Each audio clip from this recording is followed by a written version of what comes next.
തല്ലിന്ന് വരും.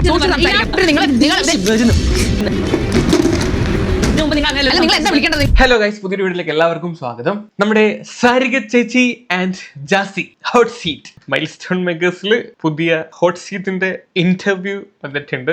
ഇന്റർവ്യൂ ഒന്നും ഇതിനെ വിളിക്കാൻ പറ്റില്ല, കാര്യം ഇന്റർവ്യൂയുടെ ഗണത്തിൽ ഇതിനെ പെടുത്താനേ പറ്റില്ല. അപ്പോൾ രണ്ട് വ്യക്തികളും നമുക്ക് വളരെ താല്പര്യമില്ലാത്ത രണ്ട് വ്യക്തികളാണ്, അറിയാലോ. ഈ ഹോട്ട് സീറ്റ് എന്ന് പറയുന്നത് തന്നെ ഒരു ഡ്രാമയാണ്, ഒരു കൈൻഡ് ഓഫ് നാടകം കളി, ആൾക്കാരെ പറ്റിക്കാൻ വേണ്ടിയിട്ടുള്ള ഒരു നാടകം കളിയാണ്. രണ്ടുപേര് തമ്മിൽ വഴക്കിടുന്ന കാണുമ്പോൾ, അല്ലെങ്കിൽ അങ്ങോട്ടും ഇങ്ങോട്ടും അപരാധങ്ങൾ വിളിച്ച് പറയുന്ന കാണുമ്പോൾ ആളുകൾ കൂടുമല്ലോ. ആ ഒരു സെയിം കൺസെപ്റ്റിൽ വർക്ക് ചെയ്യുന്ന ഒരു പരിപാടിയാണിത്. അപ്പോൾ ഇതിനകത്ത് പുതിയ ഗസ്റ്റ് ആയിട്ട് വന്നിരിക്കുന്നത് നമ്മുടെ ജാസുമോളാണ്, സോറി ജാസിയാണ് ഗൈസ്. ജാസിയെ പ്രത്യേകിച്ച് ഞാൻ പരിചയപ്പെടുത്തി തരേണ്ട ആവശ്യം ഇല്ലെന്ന് എനിക്ക് തോന്നുന്നു, കാര്യം വർഷങ്ങളായിട്ട് ജാസി സോഷ്യൽ മീഡിയ രംഗത്തുണ്ട്. അപ്പോൾ നമ്മൾ ഇന്ന് റിയാക്ട് ചെയ്യാൻ പോകുന്നത് സാരിക ചേച്ചിയുടെ ഹോട്ട് സീറ്റ് ആണ് ഗൈസ്. അപ്പൊ നമുക്ക് വീഡിയോയിലോട്ട് പോവാം. എനിക്ക് ഓൾറെഡി ഞാൻ ശാരികയാണെന്ന് അറിഞ്ഞിട്ട് തന്നെയാണ് ഇന്റർവ്യൂവിൽ വന്നത്. വാവ്, അപ്പം അറിയാം എങ്ങോട്ടാ ചെന്ന് കേറി ചെല്ലുന്നേന്ന്. നല്ല ധാരണയുണ്ട്, നല്ല കാര്യം. ഞാൻ ഒരു ഓൾറെഡി ശാരികയുടെ കുറെ ഇന്റർവ്യൂസ് കണ്ടിട്ടുണ്ട്. എനിക്ക് വളരെ നല്ല ക്വസ്റ്റ്യൻസ് ആയിരിക്കണം, ഭാഷ നല്ലതായിരിക്കണം, എന്റെ പേഴ്സണൽ കാര്യങ്ങളിലേക്കുള്ള ഒരു എന്താ പറയാ ഉന്തിക്കയറ്റം ആവില്ല. അങ്ങനെ ആയിരുന്നെങ്കിൽ ഒരിക്കലും ഞാൻ ഇതൊന്നും പ്രതീക്ഷിക്കരുത്. അടുത്തിരിക്കുന്ന ആട് ഇന്റർവ്യൂ കണ്ടിട്ടുണ്ടോ ഇല്ലയോ, പിന്നെ ഇതൊക്കെ പ്രതീക്ഷിക്കുന്നത് എങ്ങനെ? അതേ ചോദിക്കത്തുള്ളവര് ഇവിടെ ഇരിക്കില്ല. എനിക്ക് പറ്റാത്ത ചോദ്യമുള്ളതാണെങ്കിൽ ഞാൻ ഇവിടുന്ന് ഇറങ്ങിപ്പോകും. അപ്പൊ ജാസി വന്നിട്ട് ആദ്യം തന്നെ ഡിസ്ക്ലൈമർ അങ്ങ് വെച്ച് കൊണച്ച ചോദ്യം ചോദിച്ചാൽ ഞാൻ ഇവിടുന്ന് ഇറങ്ങിപ്പോകും. ചേച്ചിയുടെ ചോദ്യത്തിന്റെ നിലവാരം ജാസിക്ക് തന്നെ മനസ്സിലായി, അതുകൊണ്ടാണ് ആദ്യം തന്നെ ഇങ്ങനത്തെ ഒരു കാര്യം അങ്ങ് പറഞ്ഞേക്കുന്നത്. അതോ ഇനി ഇതും സ്ക്രിപ്റ്റിന്റെ ഭാഗമായിട്ടാണോ പറഞ്ഞതെന്ന് നമുക്കറിയില്ല. രണ്ടെണ്ണവും നല്ല ഒന്നാന്തരം പറ്റിപ്പിക്കൽ ടീംസ് ആയതുകൊണ്ട് നമുക്ക് കുടിച്ച വെള്ളത്തിനെയൊന്നും വിശ്വസിക്കാൻ പറ്റൂല. അവരിത് എന്റർടൈൻമെന്റിന് വേണ്ടി ചെയ്യുന്ന ഒരു പരിപാടിയാണ്. നമ്മൾ അതിനെ എടുത്ത് റോസ്റ്റ് ചെയ്യുന്നു. അത് നിങ്ങളുടെ എന്റർടൈൻമെന്റ് ആയിട്ടും കൂട്ടിയാച്ചാൽ മതി, വേറെ കാര്യമൊന്നുമില്ല. ഓക്കെ ജെസി, പറ്റാത്ത ചോദ്യം താങ്കൾക്ക് ഇറങ്ങി പോകാം. പക്ഷേ ഹോട്ട് സീറ്റ് എന്ന ഷോയിൽ എന്നോട് അങ്ങനെ ഒരു ക്രൈറ്റീരിയ ഇവിടെ ആരും പറഞ്ഞിട്ടില്ല. അത് ഫുൾ ഫ്രീഡം തന്നിരിക്കുന്ന ഒരു ഷോ ആണിത്. അപ്പൊ അതുകൊണ്ട് തന്നെ ഫുൾ ഫ്രീഡം തന്നിരിക്കാൻ പറഞ്ഞിട്ട് എന്ന് തോന്നിയ ദിവസം വിളിച്ച് പറയാമെന്നാണോ ചേച്ചി വിചാരിച്ചു വെച്ചിരിക്കുന്നത്? ഇപ്പൊ ചുരുക്കി പറഞ്ഞ ചേച്ചിയുടെ വായിരിക്കുന്ന വർത്താനം കേൾക്കാൻ താല്പര്യമുള്ളവർ മാത്രം ആ ഷോയിൽ പങ്കെടുക്കാൻ ചെന്നാൽ മതി, അന്തസ്സുള്ള കാര്യം അങ്ങോട്ട് ചെല്ലണ്ട എന്നാണ് സാരാംശം. ജാസിക്ക് ശരിക്കും എന്നെ ഭയം ഉണ്ടല്ലേ? അയ്യോ, ഭയക്കണമല്ലോ, കൊടൂരമായ വ്യക്തിയാണല്ലോ. ചെറുതായിട്ടൊന്നും ഭയന്നാലും തെറ്റൊന്നും പറയാൻ പറ്റില്ല.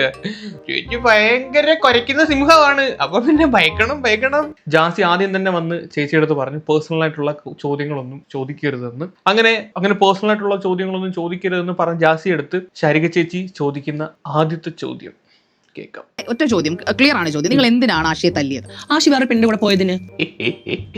ഒട്ടും പേഴ്സണൽ അല്ലാത്ത ചോദ്യമാണ് ചോദിച്ചിരിക്കുന്നത്. അങ്ങനെ അത് പുള്ളി വേറൊരു ലൈവിൽ വന്നിരുന്നിട്ട് കാണിക്കുന്നുണ്ടല്ലോ മുഖത്തിങ്ങളെ പാടുകൾ ഇങ്ങനെ ചെയ്തു എന്നൊക്കെ പറഞ്ഞിട്ട്. അപ്പോ തല്ലിയ കേസ് ഇവർ ഈ ജാസിയും ഈ പുള്ളിക്കാരന്റെ കപ്പിൾ ഉണ്ടല്ലോ ആശി, ഇവര് തമ്മിൽ കുറെ കാലത്ത് മുമ്പ് ഒരടക്കൊക്കെ ഉണ്ടായിരുന്നു. അങ്ങനെ ആശയെ പിടിച്ച് ഈ ജാസി കടിച്ചായിരുന്നു. ഈ കടിയെ തുടർന്ന് ആശി ഒരു വീഡിയോ ആയിട്ടൊക്കെ വന്ന് ആ വീഡിയോ കഴിഞ്ഞ ദിവസം ഞാൻ വളരെ യാദൃച്ഛികമായി ഒന്ന് കണ്ടായിരുന്നു.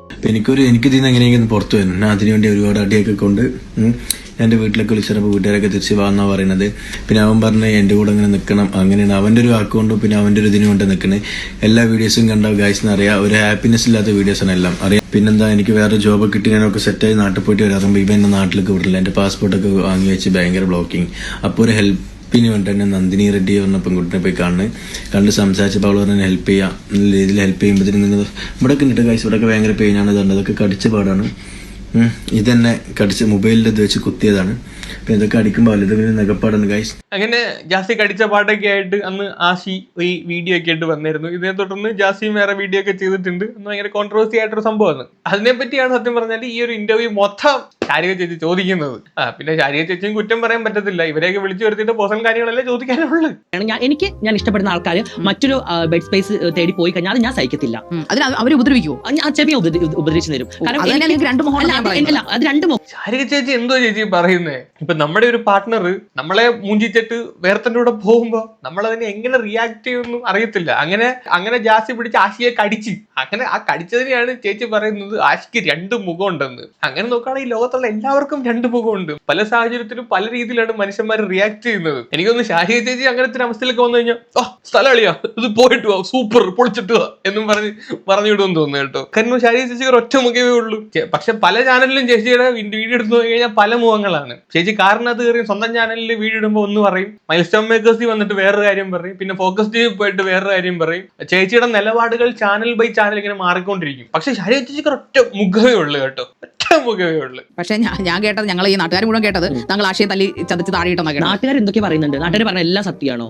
ഹോട്ട് സീറ്റ് വന്നിരിക്കുമ്പോൾ നാട്ടുകാർ പറയുന്ന കാര്യങ്ങൾ എടുത്തു പറയാൻ വേണ്ടിയിട്ട് ശാരിക ചേച്ചിയുടെ ശുഷ്കാന്തി ഭയങ്കരമാണ് കേട്ടോ. പക്ഷെ പുള്ളിക്കാരത്തിന്റെ ചാനലിൽ അങ്ങോട്ട് കയറി ആ കാറിനകത്തോട്ട് കയറി അങ്ങോട്ട് ഇരുന്ന് കഴിഞ്ഞാൽ നാണം കൊണ്ടോടാ നാട്ടുകാര് നാറികളെ എന്നും പറഞ്ഞാണ് ചേച്ചി തുടങ്ങുന്നത്. അവിടെ നാട്ടുകാർ പറയുന്നതൊന്നും ചേച്ചി കേൾക്കൂല. നാട്ടുകാരെങ്കിലും വന്ന് പറഞ്ഞു കഴിഞ്ഞാൽ ഭയങ്കര വിമർശനമാണ്. മിക്കവാറും നമ്മൾ നാളെ ഈ ഒരു വീഡിയോ എടുത്ത് റിയാക്ട് ചെയ്യുന്ന പേരിൽ വീഡിയോ ഇട്ട് വരും. പാവൻ ജാസിയെ ഇങ്ങനെ തേജോബോധം ചെയ്യാൻ നിനക്കൊക്കെ ആരാണ് അധികാരം തന്നതെന്നും പറഞ്ഞ് മിക്കവാറും ജാസിയെ സപ്പോർട്ട് ചെയ്തുകൊണ്ട് ശാരിക ചേച്ചി വരാൻ സാധ്യതയുണ്ട്. കാരണം ശാരിക ചേച്ചി ഒറ്റ മുഖമേ ഉള്ളു. ഞാൻ ശാരികയുടെ ഇന്റർവ്യൂ കാണാറുണ്ട്. പക്ഷെ അതിൽ പല ഇന്റർവ്യൂവിലും ശാരിക ഹോട്ട് സീറ്റ് എന്ന് പറഞ്ഞിട്ട് ഓപ്പോസിറ്റ് ഇരിക്കുന്ന ആൾക്കാരോട് ചോദിക്കുന്ന ക്വസ്റ്റ്യൻസ് കാണുമ്പോൾ സത്യം പറഞ്ഞ രണ്ടെണ്ണം പറയാൻ തന്നെയാണ് ഈ ഷോയിൽ വന്നത്. ഈ ചേച്ചിയുടെ ഇന്റർവ്യൂ കാണുന്ന സാധാരണക്കാരായിട്ടുള്ള എല്ലാവർക്കും അത് കാണുമ്പോൾ രണ്ട് പറയാൻ തോന്നും. കമന്റ് സെക്ഷൻ സാക്ഷിയാണ് അതിന്. നിങ്ങളൊരു കാര്യം ശ്രദ്ധിച്ചാൽ മതി, ഇവരുടെ നോർമൽ ആയിട്ടുള്ള വളരെ അന്തസ്സായിട്ടുള്ള ഒരു ഇന്റർവ്യൂ ഞാൻ ഇതുവരെ കണ്ടിട്ടില്ല. ഇനിയിപ്പോ അങ്ങനെ വല്ല മാന്യമായിട്ടുള്ള ഇന്റർവ്യൂ എന്തെങ്കിലും ചെയ്തിട്ടുണ്ടെങ്കിൽ തന്നെ അത് 4 പേര് കണ്ടിട്ടുണ്ടോ അല്ലെങ്കിൽ ഒരു റീച്ച് ആയിട്ട് വന്നിട്ടുണ്ടോ എന്ന് എനിക്കറിയത്തില്ല, ഞാൻ കണ്ടിട്ടില്ല. ഇവരുടെ ഇങ്ങനെയുള്ള ഒട്ടിപ്പരിപാടികളാണ് നല്ല റീച്ചിലോട്ട് പോകുന്നത്. ഈ മൈൽ സ്റ്റോൺ മേക്കേഴ്സ് തന്നെ ഇവരെ ഈ ഒരു ഹോട്ട് സീറ്റ് എന്ന് പറയുന്ന പ്രോഗ്രാമിന് വേണ്ടി മാത്രമാണ് വിളിക്കുന്നത്. എനിക്ക് തോന്നുന്നു വേറെ ആരും ഈ ഒരു പരിപാടിക്ക് നിൽക്കൂല. ഇത്രയും തരം താഴ്ന്ന ചോദ്യങ്ങൾ ചോദിക്കാൻ വേറെ ആരെയും ഈ ഒരു ഇൻഡസ്ട്രി തന്നെ കിട്ടത്തില്ല. അതിനുവേണ്ടി സ്പെഷ്യലി എക്സ്പീരിയൻസ്ഡ് ആയിട്ടുള്ള ശാരിക ചേച്ചിയെ മാത്രമാണ് അവര് കോണ്ടാക്ട് ചെയ്യുന്നത്. ഹോട്ട് സീറ്റ് മാത്രം പൊങ്ങി വരുന്ന ഇന്റർവ്യൂർ ആണ് ശാരിക. അതുകൊണ്ട് ചേച്ചിയുടെ ഇന്റർവ്യൂ കാണുന്ന പലർക്കും തോന്നിയ കാര്യമാണ് ഇവരെ 4 പറയണമെന്ന്. ഇനിയാണ് നമ്മൾ നാടകത്തിലോട്ട് വരുന്നത്. ഇങ്ങനെ അവരിങ്ങനെ ചോദ്യങ്ങളൊക്കെ ചോദിച്ച് ഓരോ കാര്യങ്ങൾ, കുടുംബ പ്രശ്നവും കാര്യങ്ങളൊക്കെ ചോദിച്ച് ഏറ്റവും ഇന്റർവ്യൂ സമാപിക്കാൻ പോവുകയാണ്. അപ്പോഴാണ് പെട്ടെന്ന് ഇത് റീച്ച് ആക്കണം, സാധനം റീച്ച് ആക്കണം, ഒരു നാടകം കൊണ്ട് ഇറക്കിയാൽ മാത്രം റീച്ച് ആവത്തുള്ളൂ. അവിടെ പിന്നെ ജാസിയും ശാരിക ചേച്ചിയും മത്സരിച്ച അഭിനയം, മെഗാ ഡ്രാമ. ഇല്ല, ഇയാൾ കൊമ്പുള്ളത് പോലെയാണ് ചില ഇന്റർവ്യൂ സംസാരിക്കുന്നത്. നിങ്ങളുടെ പേടി മറക്കാനാണ് നിങ്ങൾ അങ്ങനെ എന്റെ മുമ്പിൽ കൊണ്ടിട്ടത്. ഞാൻ ഇതാ എനിക്ക് ദേഷ്യം വന്നു. ജാസിക്ക് ദേഷ്യം വന്ന അറിയാലോ, ഡ്രാമയൊന്നും നോക്കത്തില്ല, കേറി കടിച്ചു പറിച്ചു. പണ്ട് ആശയൊക്കെ കടിച്ചു പറിച്ചിട്ടുണ്ടാവും, പാവപ്പെട്ട താടിയൊക്കെ കടിച്ചു പറിച്ചു വെച്ചതാ. ആര്യ ചേച്ചിയെ സൂക്ഷിച്ചോട്ടോ. ഇന്റർവ്യൂ ആണ് അറിഞ്ഞിട്ടാണ് എനിക്ക് ഷാരികയോടാണ് പറയുന്നത്. ഞാൻ എന്ത് സഭ്യതയാണ് കുറവാണ് ഇവിടെ കാണിച്ചത്. നിങ്ങൾ വന്നപ്പോഴേ നിങ്ങളെ പ്രകോപിപ്പിക്കുക ഒന്നും ചെയ്യാതെ വെറുതെ ഇരുന്ന് എന്നോട് പറയാണ്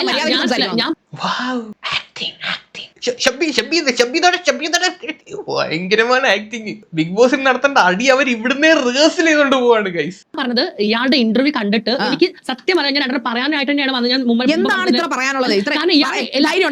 ഇയാളെ പല ഇന്റർവ്യൂ ആക്ടിങ് ആണെന്ന് പറയത്തേ ഇല്ല. ഭയങ്കര ആക്ടിങ് കേട്ടോ, രണ്ടും കൂടെ മത്സരിച്ച കാണുമ്പോ എനിക്ക് തോന്നാറുണ്ട് ഈ ഇരിക്കുന്ന ഇപ്പോഴത്തെ സീറ്റിൽ ഇരിക്കുന്ന ആൾക്കാരെന്തോ പഴം ഇരിക്കുകയാണെന്നത്. നിലവാരമില്ലാത്ത ടീംസിനെയാണ് ഈ ഹോട്ട് സീറ്റ് എന്ന് പറഞ്ഞ് പിടിച്ചിരുത്തുന്നത്. രണസുന, ആറാട്ടണ്ണൻ ഒക്കെ പോലുള്ള ടീംസിനെയാണ്. ഇച്ചിരി വിവരവും ബോധമൊക്കെ ഉള്ള ഒരു മനുഷ്യനാണ് മൈത്രേയൻ. കുറെ കാര്യങ്ങളിൽ അങ്ങേരുമായിട്ട് വിയോജിപ്പുണ്ടെങ്കിലും പക്ഷെ അങ്ങേര് പറയുന്ന പല കാര്യവും ശരിയാണെന്ന് തോന്നിയിട്ടുണ്ട്. അങ്ങേരെ ഈ ഒരു ഷോയിലോട്ട് ക്ഷണിച്ച ആ സമയത്താണ് ചേച്ചി ഏറ്റവും കൂടുതൽ എക്സ്പോസ്ഡ് ആയത്. ചേച്ചിക്ക് ഒരു മണ്ണാങ്കട്ടെ അറിയത്തില്ല, ഈ അപരാധം വിളിച്ച് പറയതല്ലാതെ ഒരു കിണയും അറിയത്തില്ലെന്ന് അന്ന് അങ്ങേര് നല്ല രീതിയിൽ പ്രൂവ് ചെയ്തിട്ട് പോയി. ചേച്ചിക്ക് അന്ന് കിട്ടേണ്ട ശരിക്ക് കിട്ടി. അയാൾ തന്നെ പറഞ്ഞു ഇവർക്ക് ഒരു മണ്ണാങ്കട്ട എടുത്തില്ല, വേറെ ആരെങ്കിലും വിളിക്ക്, ഇത് മുന്നോട്ട് പോകണമെങ്കിൽ വേറെ ആരെങ്കിലും വിളിക്കാൻ. അതാ പറഞ്ഞത്. അതായത് ചുരുക്കി പറഞ്ഞിട്ട് വിവരം ബോധമുള്ള ആരും വന്നിരിക്കൂല. അതാണ് ഇയാൾ പറഞ്ഞ പൊട്ട ചോദ്യങ്ങൾക്ക് എങ്ങനെ എന്തോ പൊട്ട ചോദ്യമാണ് ചോദിക്കുന്നതെന്നോ? ഞങ്ങൾ അങ്ങോട്ട് ചോദിക്കട്ടെ, എന്ത് നല്ല ചോദ്യമാണ് നിങ്ങൾ ചോദിക്കുന്നത്? നിങ്ങൾ മറ്റേ ക്യൂട്ട്നസ് വാരി തരാനല്ല, നിങ്ങൾ ഇവിടെ പാറ്റ് ചെയ്യുന്നല്ലോ നിങ്ങൾ വിചാരിക്കുന്നത്. ഹോട്ട് സീറ്റ് ആണ്, നിങ്ങൾക്ക് ക്രിറ്റിസിസം ഫേസ് ചെയ്യേണ്ടി വരും. ഇതാണ് ക്രിച്ചിച്ചിച്ചം. എന്റെ പൊന്നു ചേച്ചി, ഇത് ക്രിച്ചിച്ചാന്ന് ചേച്ചി പറഞ്ഞാൽ മതിയോ? ചേച്ചി അഭിനയമാണെങ്കിലും കൊള്ളാം കേട്ടോ, നല്ല രീതിയിൽ അഭിനയിക്കുന്നുണ്ട്. അതെ, അത് മനസ്സിലായല്ലോ. അല്ല, അത് മനസ്സിലായി. ചിലപ്പോ തല്ലിന്ന് വരും. അത് മിക്കവാറും ആരുടെങ്കിലും കയ്യിൽ നിന്ന് കിട്ടുമെന്ന് എനിക്ക് തോന്നുന്നുണ്ട് കേട്ടോ. ഇങ്ങനെയൊക്കെ ആണെങ്കിൽ ബിഗ് ബോസിൽ പോന്നെ ഉറപ്പായിട്ടും കിട്ടും. റോക്കി ബൈക്ക് ഈ സീസണിൽ വരണമായിരുന്നു. ബിഗ് ബോസ് ചരിത്രത്തിൽ തല്ലുകൊണ്ട് പുറത്തായ സ്ത്രീ എന്നുള്ള ജീത്തപ്പൻ മിക്കവാറും ചേച്ചി കിട്ടാൻ സാധ്യതയുണ്ട്. സൂക്ഷിച്ച് സംസാരിക്കണമെന്ന് ചേച്ചി ആരാ ഈ പറയുന്ന? സൂക്ഷിച്ച് സംസാരിക്കണമെന്ന്